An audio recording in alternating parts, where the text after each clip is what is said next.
Hello, fellow RVers. This is Melina. And I'm Dan. And this is episode 45 of the RV Connects podcast. We're just a family of 4 Canadians who like to travel far on our vacations from work, and we take you along for the ride. If you're new to the show, you can expect stories of life on the road, travel tips, and trip reviews to help you get your next trip started. Follow us on Instagram or Facebook at RV Canucks, that's RVCANUCKS, for all the latest. And please consider leaving a review on Apple Podcasts or Facebook. It makes us feel like we're giving great content and helps other new listeners find us. With that said, we're heading into late November, and that means this is the last episode of 2021 and the last episode of our second season. We take the month of December off to unplug, spend time with family, and make sure we don't run out of content, as we only get to travel about half the year because Canada weather sucks sometimes, and we have definitive camping seasons here. I would like to take this time to say a big thank you to everybody who's followed along with us this far.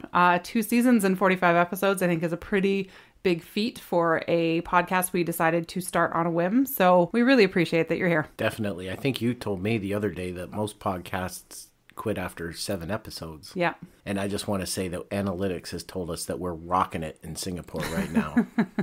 Which is very, very interesting. So if you're listening from Singapore, welcome. So we'll likely be revamping some older episodes with some new content, maybe over the holidays. So stay tuned and you can stay up to date if we drop anything new. This week, we're talking about Lake Louise, one of our favorite stops on the RV Connects 2021 Grand Tour. We laughed, we cried, we nursed sore knees and old bones, and we ate great pizza. So let's dive in and find out what that trip was all about. So Lake Louise is located in Banff National Park. It's about 57 kilometers or about, 35, 40 minutes from Banff proper. And it's one of the most photographed locations in the world. Formerly known as Emerald Lake, the body of water was renamed to honor Princess Louise, daughter of Queen Victoria and the wife of the Marquess of Lorne, who was the Governor General of Canada from 1878 to 1883.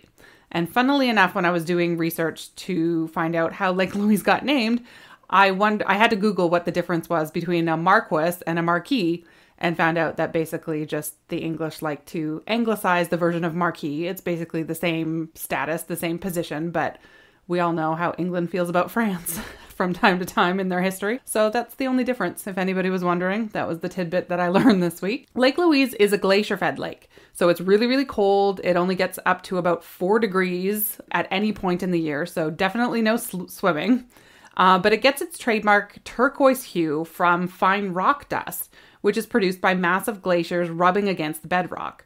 So this silt stays sort of suspended in the water, and it reflects the light from the sun, which produces that kind of insta-famous #no-filter colors that both Lake Louise and Moraine Lake and any of the other glacial lakes in the area are known for. As you know, we stayed in the Tunnel Mountain Trailer Court campground within Banff National Park, and we day tripped to Lake Louise.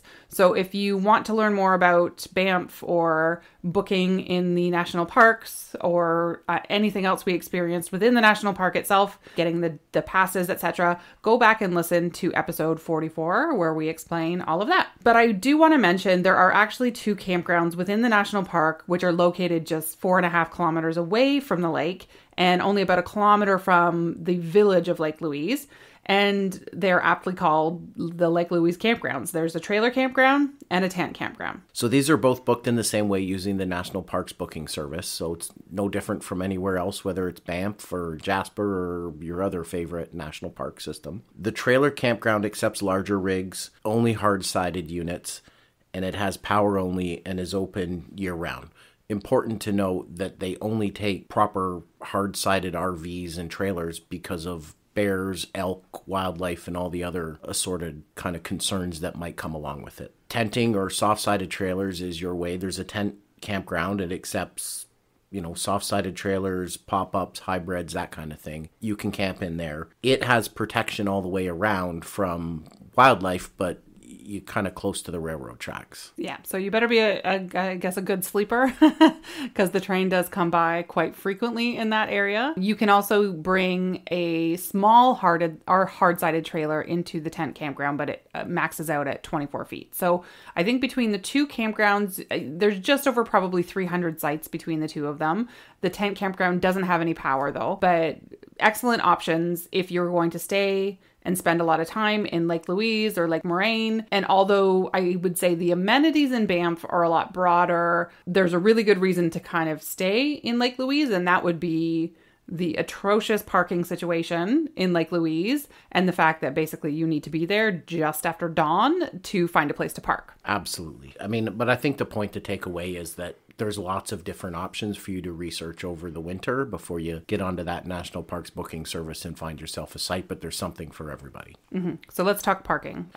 We arrived at probably 10 after 7, and the lower parking lot for like Chateau, Lake Louise was already full. And I would say the upper parking lot where we were directed was probably already 3/4 full. Yeah. So like the big point to note here is that we did exceptionally well as a family because we were still married and we were still talking to each other despite our early departure time. But, you know, you really do need to get there early or you're going to be disappointed and you might lose. I don't know that you're going to lose your day, but you're definitely not going to be able to accomplish everything that you want to. And we were there pretty close after opening. Yeah. And now the girls weren't talking to anybody. And maybe that was like a positive tick in the box. But yeah, we did have to get up mighty early and hit the road. We did start seeing signs though on the parkway as we were coming in that would say like, you know, no lake parking, go to like head to Shuttle Lot where they have these shuttle buses that run to and from, but it didn't really specify which lake. And I'm pretty certain we ended up pulling into a shuttle lot thinking, okay, well, if we have to take a shuttle, let's take a shuttle. We haven't planned this. We sort of had planned to get to the Lake Louise parking lot. I kind of think the shuttle lot was more directed towards Moraine Lake. And we pulled into the shuttle lot and we rolled down our window and we talked to the attendant who said, yeah, trucks, go park over there. Then he's like, wait, where are you going? And we said Lake Louise. And he goes, oh, if you head up, you should still be able to find parking. So I imagine they do kind of a Lake Moraine shuttle. And then once Lake Louise fills up, then they will start running the shuttle to Lake Louise. However, he did mention something about the fact that we did not have a reserved spot on the shuttle. So it was all kind of very confusing. But after that kind of brief interaction, we sort of hightailed it out of there and drove another, 5 to 7 minutes down the road to Lake Louise. And then that's when we found the parking spot. Yeah, like I think that they really put a good effort in to try and have shuttle services. And we talked about this on the last episode that they had shuttle services from the campground into Banff proper. They try to have a lot of services and they try to communicate a lot of information. And there's road signs that kind of go over top of the highway.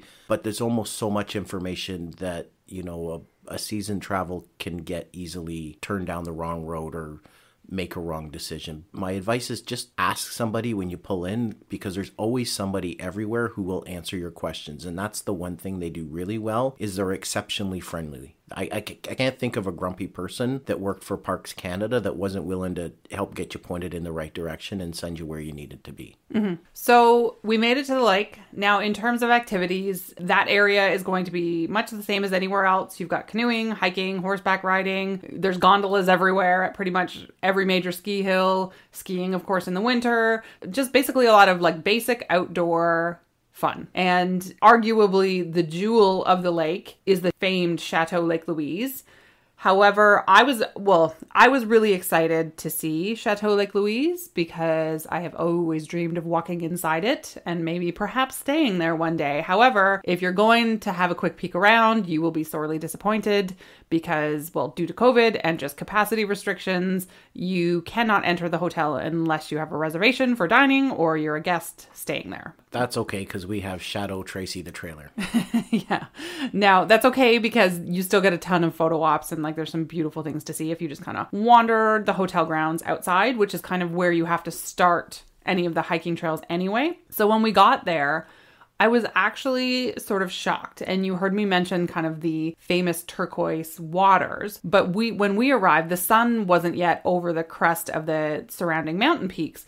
So the water was like kind of lackluster. It was a little bit gray. I mean, we took some beautiful shots because the moon, you could still see the moon in the sky. But the water was like, I was like, like, does everybody put a filter on this? And clearly it doesn't, because when we were about halfway up the hike, you could turn around and view the lake with the sun on it. And it is absolutely brilliant. It is just stunning. When we arrived, we decided that we wanted to go for a hike, and that was always the plan. And the plan was that we were going to hike to one of 2 tea houses, which are located in the mountains behind the Chateau. So there's actually 2 tea houses. Our original aim was to visit the closest one and the oldest one, which is the Lake Agnes tea house, and just see how it went, see how we were feeling, and decide what we wanted to do from there. I don't know if it was like the delicious tea or the freshly baked tea biscuits, or perhaps it was my trademark stubbornness, but we decided to continue on and complete what is known as the Tea House Challenge. So by visiting the Lake Agnes Tea House and the Plain of 6 Glaciers Tea House before looping back to the Chateau, you complete the Tea House Challenge. So maybe we'll go through a little bit of each of the tea houses, because they are kind of neat and they each have their own sort of vibe to them. Both of them are open June to October, so Canadian Thanksgiving, which is the 3rd Monday in October each year, and they're both family operated. So the Lake Agnes Tea House was built in 1901 as a refuge for hikers. It's operated continuously since that time, so for the last 120 years. It's a 3.6 kilometer hike from the Chateau up a very heavily trafficked switchback trail. I would say by far this is the more popular option for people. Now the elevation gain is about 400 meters or 1,300, just over 1,300 feet. And it's rated as a moderate hike, which I would agree with. It takes most people about 1 to 2 hours to reach. However, I think it would probably be challenging for like the average day tripper who may not be in the best level of fitness, who isn't used to hiking or high elevations, or is trying to attempt the hike in flip-flops or heeled wedge sandals, because we saw both of those on our hike. Listen, going to Lake Louise, you're going to see everything from around the world. You're going to see people dressed to the nines, and you're going to see people that have their best mountain equipment co-op hiking gear on that are, experts in the backcountry. And so there's a whole spectrum of people there. And on the walk up to the Lake Agnes Tea House, there was a whole spectrum of people. There were all different types of body types. There was old people, young kids. There were big families, little groups, young fit millennials just whippersnappering it up to the top. Yeah. So you can get there. Like, don't let that discourage you. I can't think of a person that couldn't get up there. No, I just say that as in, like, it might take you more than the 2 hours, and that's okay. Like, it is doable. There's lots of stops to take a breath and rest. The trail is wide enough that if you need to step off to the side, we stepped off to the side several times to either have water or strip down some of the layers we were wearing as we were making our elevation gain, or to let, ripped millennials who were literally running pass us and have the right of way. So, I mean, you can totally take your time. For sure. And you're going to stop and take pictures anyways and enjoy the beauty. It's not about trying to get there as quick as you can. Yes, it is. You do raise a good point that when you show up early in the morning, it's going to be cool. And I think one of the things that struck me that day is people that overdressed for a cool morning. So it'd be well advised to dress in layers, pair of shorts underneath, jogging pants if you want, stuff that you can kind of take off easily, roll up, get it into a backpack, a light jacket or sweater that you can take on and off. Because I think, if I recall correctly, there was kind of times of the day where stuff was going on and off all day long to keep yourself comfortable. So just dress in layers, don't dress for style. That's when don't dress for style, because I had to borrow Dan's pants that day. So as you'll recall in previous episodes, the girls and I all forgot pants, and we had purchased jeans because we were going horseback riding. However, the rest of my attire was shorts. And normally I'm okay in shorts and a sweater if it's going to be cool outside. However, this morning, it's early August by this point, yep. And it was 0 degrees. It was freezing when we arrived in the morning. It wasn't freezing. It was brisk. No, it was 0 degrees, and it went up to 18 or something that day. I'm almost positive. In any case, I had my shorts on, but I didn't have any hiking pants or any sort of track pants or whatever. So I borrowed a spare set of Dan's, and he was very nice to lend them to me.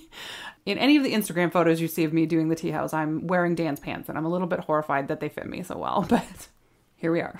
Yeah, and you know what? It's, bring a hat, have your sunscreen, make sure you got some water to come with you, sensible shoes, all those kind of things I think you guys all know about, right? And a bear bell. A bear bell is never a bad idea in that part of the country, even on heavily trafficked trails, because you will find, depending on the time of day, the traffic really ebbs and flows. And particularly when we talk about ascending to the Plain of Six Glaciers, that is a far less traveled trail. So there are going to be times, especially if you're in a small group or solo, where it's just you and the trail gets quiet and there are a fair amount of bears in the area. So having a bear bell is never a bad idea.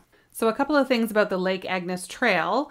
About halfway up, or maybe just a little further than halfway up, you're going to hit a spot called Mirror Lake, which is like this teeny tiny little lake. It's calm as glass and obviously reflects very well the peak that rises behind it. There's a tiny little beach area around the lake, a couple of spots to sit.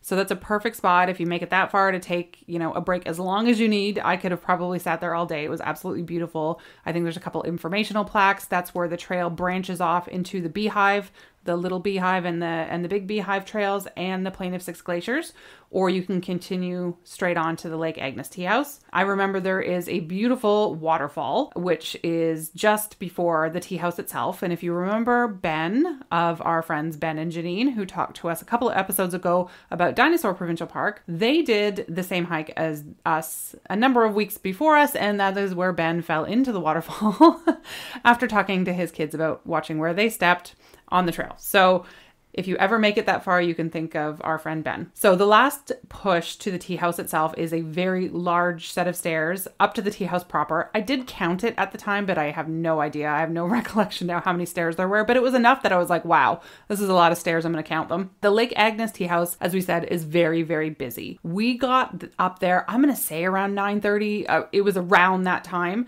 And I think we were just kind of hitting a bit of a slump in business as the first round of people who made it up there first thing in the morning. All the keeners were kind of finished their tea and they were starting to head down. So we did get a seat on the balcony. There's a couple of outdoor seating areas, or you can just order takeout, and there's a menu board at the front that basically shows what they have on offer. There's a variety of teas, there's coffees. They make the best tea biscuits, freshly baked at the Teahouse with jam. There was brownies, cookies, a couple of other refreshments, but a couple of neat things about the Teahouses itself, and this goes for both Teahouses, is that there's absolutely no power at these. There's no power, there's no running water. So the Teahouses are stocked each season by helicopter, and the helicopter brings up the propane, and it brings up the million pounds of flour that they must use in a season to create all of the baked goods. And they use propane ovens and I guess whatever other supplies, toilet paper, etc. And that's it for the season. The rest of the supplies either get hiked up by the staff who work there, and then the garbage gets hiked down by the staff,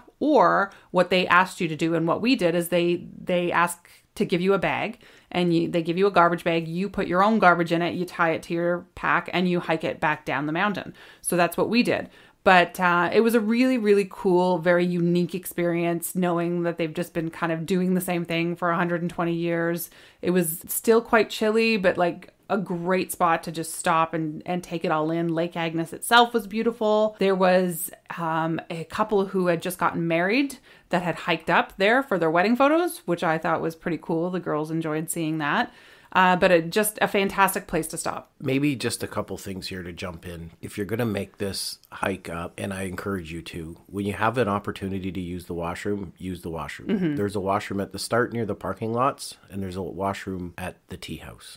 There's no thunder boxes, porta potties, blue rockets, anything else in between. So when you're going up and you have an opportunity to use the washroom, make sure that you use the washroom. You make sure that the kids use the washroom. Mm-hmm. Now, correct me if I'm wrong, I believe their preference is that you pay with cash as well. And the reason they want you to pay with cash is, for the same reason that everything has to be hiked up. They don't have great cell service. They don't have internet. They can try and make it work, with a little cube and tapping your card, but they would just prefer that you bring cash up and pay in cash. So listen, if it was me, I'd put $100 in your wallet and I'd walk up there and buy your tea biscuits and tea and pay in cash. Mm-hmm. That thing we used to have, bills and coins and paper money, that kind of stuff. Go try and find some of that, okay? Yeah, for sure. As we said before, we decided that we were up for the challenge and we were going to continue on. That was after, we spent maybe 30 minutes plus another 10 or so to pee, and we were off again. So to make it to Plain of Six Glaciers, you sort of continue on, you don't go back down the stairs. There's another path that you continue on that kind of leads you away from the traffic coming up the stairs. And it's 5 kilometers. It's another 5 kilometers to the Plain of Six Glaciers Teahouse. And the elevation you go down for quite a bit.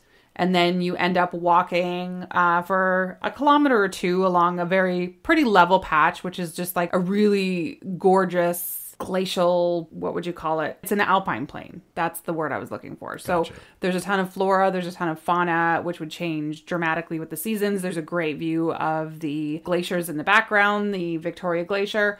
So just an absolutely beautiful, stunning hike. One word of warning though is, the last, 3 to 4 kilometers of that hike, the elevation gain is quite rapid.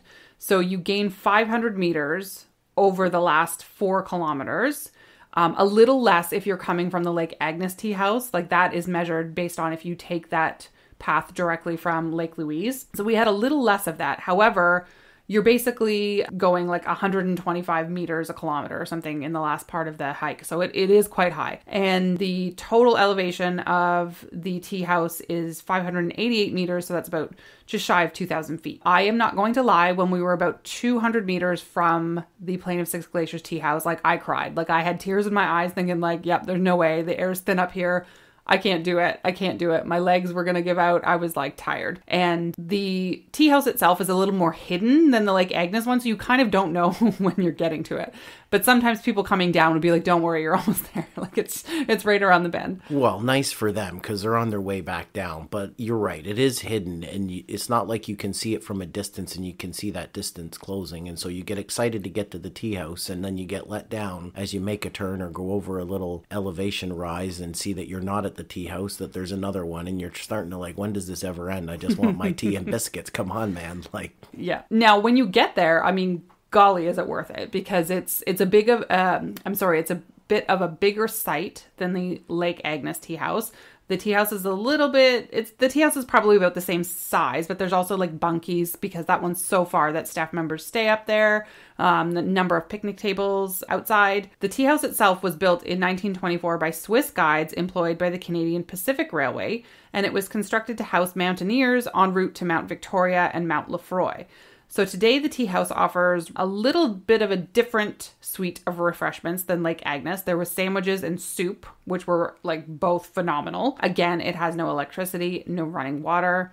And Dan had mentioned making sure you take the time to go to the washroom. I just want to say how thrilled I was about these outhouses. I was so excited about the ingenuity of these outhouses that I took a photo of it and I did put it on Instagram. And it was actually a really pretty photo. But basically they have these very rudimentary outhouses, but they're on rails. So the actual, the entire outhouse slides back and forth. And there was a couple of them. There was almost a raised platform made out of wood that you would step onto to get into the outhouse. But because they're just vaults, when the vaults get full, they have to figure it out. They can't just empty it. There's no truck coming up there to pump it out. So they actually have, I think, 4 or 5 vaults underneath each of the outhouses so that when one's full, they roll it forward or roll it back to a vault that is empty or emptier. Although I meant to ask somebody when we were there, how do they actually get it out, or is it composting, or what happens? Don't ask the question I'm you don't interested. want the answer to. I'm interested. It's just, it's a really cool, really ingenious way to handle, everybody's doing their business. So I think it's pretty cool. So from the Plain of Six Glaciers, you will spy Mounts Lefroy, Temple, and Huber, as well as kind of the crown jewel, which is Mount Victoria. The north summit of Mount Victoria is actually 11,000 feet, and it's a super challenging hike for mountaineers. Interestingly, I found out that it is also the most photographed mountain in the world, which I thought was really interesting, but then it kind of makes sense because that's the mountain you see in the background of any picture of Lake Louise, which is probably the most photographed, one of the most photographed lakes for sure. I also discovered there is a trail from Plain of Six Glaciers up to the top or the summit of Mount Victoria. However, Everybody says, do not take that one. There is another trail that goes up the opposite side, which is a whole lot safer, and I will explain why. So nestled between Mount Lefroy and Mount Victoria, there happens to be a pass called the Abbott Pass, which straddles the Continental Divide. There's also a very small stone hut there, which was built as a hiker's refuge. And the pass is named after Philip Stanley Abbott, who became the first mountaineering fatality in all of North America after he fell in an attempt to make the first ascent of Mount Lefroy in 1896. So the hut was originally built in 1922 by those same Swiss guides, and much of the construction material was actually carried from Lake Louise on horseback across the Victoria Glacier, and it was winched on or carried on the guides' backs up the pass. It's actually a really cool building, but the entire point is that the pass between the two mountains is known as the Death Trap. And the reason it's known as the Death Trap is because you tend to get avalanches and a lot of like ice slides. And while we were there, there was probably 3 or 4 times where you could just hear the absolute boom, which, I mean, it was a lot smaller than it sounded, but you could hear these kind of like mini avalanches and mini ice falls as the glacier kind of eroded away. So that's the path you have to take if you're going to summit Mount Victoria from Plain of Six Glaciers. So I would say don't attempt unless you know what you're doing. And those were kind of cool little mini avalanches. Like, I don't know that we got a cool look at it, but you could definitely hear it. And it's really neat to hear the earth doing its business. Mm-hmm. Yeah. So overall, the Teahouse Challenge is advertised as a minimum 5-hour hike. It took us 7.5 hours to complete from start to finish, but that included our stops. So I think we did pretty good. I would rate the second half for sure as more challenging, obviously. And like we talked about, you're going to have sturdy shoes if you're doing that one, layers, water, all that kind of stuff. Yeah, like the day kind of plays out like this. We get everybody up and early out of the trailer. We get where we're going. We park in the back of the parking lot because it was already filling up, even though we got there kind of just after opening. And we start our walk and we end up at the first tea house at like, what, say 10:15 in the morning? Like 9:30. 9:30. Point being that, you know, we got up there by 9:30, and at 9:30 of the day, you're not going to call it quits. So we decided to push on to the second one. And then that's when it kind of chewed up our time, right? We get up to the second one. We start to come down. You know, the girls getting all excited, decide to tear off, you know, away from mom and dad because they're going to beat us to the bottom, which they did handily because they weren't going to get beat. Meanwhile, you know, mom and dad are kind of not moving as quick as we started the day, but it was a really just an awesome day to feel like you accomplished something. Like I think overall we were done by 3:30 or 4 o'clock. Oh, for sure, yeah. Although I will say going down like hurt so much. I'm not going to lie. My knees were absolutely on fire on the way down. Going up was so much less of a problem, but I will actually mention, we should mention the tool that saved our lives, and that was when we parked, I made Dan go back up to the truck after asking him strategic questions like 2 or 3 times. Hey, aren't your hiking poles in the truck? You might want to go back and get them. Let's talk about how awesome Dan was, because Dan just wanted to get started. Like, we're already up there. Let's put our phones in our pockets and stop taking pictures and get rolling. Yeah. But Melina's right. She suggested heavily that I go back and get these hiking sticks. And we have 2 sets of hiking sticks. Not expensive at all. We picked up one set at Costco, and I picked up the other set on clearance from Mountain Equipment Co-op, but both sets were like under $40. Just collapsible. Collapsible, really titanium, super light. Yeah. Best investment we ever made, I think, right? The girls didn't need them, but you and I relied on them heavily, and probably we could have done the hike without them. Yeah. But I don't know that the day after or the day after the day after would have been as good for us. Yeah, they were super handy tools, for sure. 100%. So, listen, if you want to go spend some money or bring something, they pack away so small. In fact, I leave a set underneath the seat in the truck there all the time, and they got used. So a great little tidbit or hint. Yeah, for sure. So I would say overall the day trip, like we were probably back at our campsite in Banff just shortly before 6. And then we ended up ordering pizza from a hotel in Banff, which was like the best pizza we'd ever had. And I don't know whether that was the pizza or the fact that we were just exhausted and like ready for pizza and beer, but we had both and it was delicious. So staying in Banff is totally doable to do a day trip to Lake Louise. We could probably have turned around and done it again the next day to go to Lake Moraine, but we were leaving. So, and again, Lake Moraine's pretty much the same deal. Like, go canoeing. I mean, it's very busy, but there's like not a huge hotel on the lake. So a lot you can do, but the same sort of glacial fed, lake. You could probably pick one, in my opinion, and feel like you had experienced those glacial lakes. Yeah, between this episode and the last episode where we talked about the town of Banff and we talked about horseback riding and some of the museums, like, there's a lot to do in Banff. Mm-hmm. And I think that rather than trying to jump around campgrounds and get close to the next attraction, it's probably a pretty good trip to go out there for as much time as you can dedicate to it. We all have different lengths of time. Set up a home base and use that to jump out and get up to Lake Louise or Moraine Lake or horseback riding or hundreds of other things that you can possibly do there. And you do it as a home base setup would be my recommendation. Agreed. So that's it. That pretty much wraps up Lake Louise. Look for our first new episode back at the beginning of 2022, where we will move on to Jasper National Park, which was also very, very cool. And that will kick off season 3. Jasper was just awesome. Like, I remember the drive up. There's a couple cool little restaurants, gas type stops. Like, Jasper's really cool. Mm-hmm. I like Jasper. So stay tuned for that, folks. Happy holidays. Stay safe, stay warm, and we will catch up with you soon. Bye-bye. Bye-bye.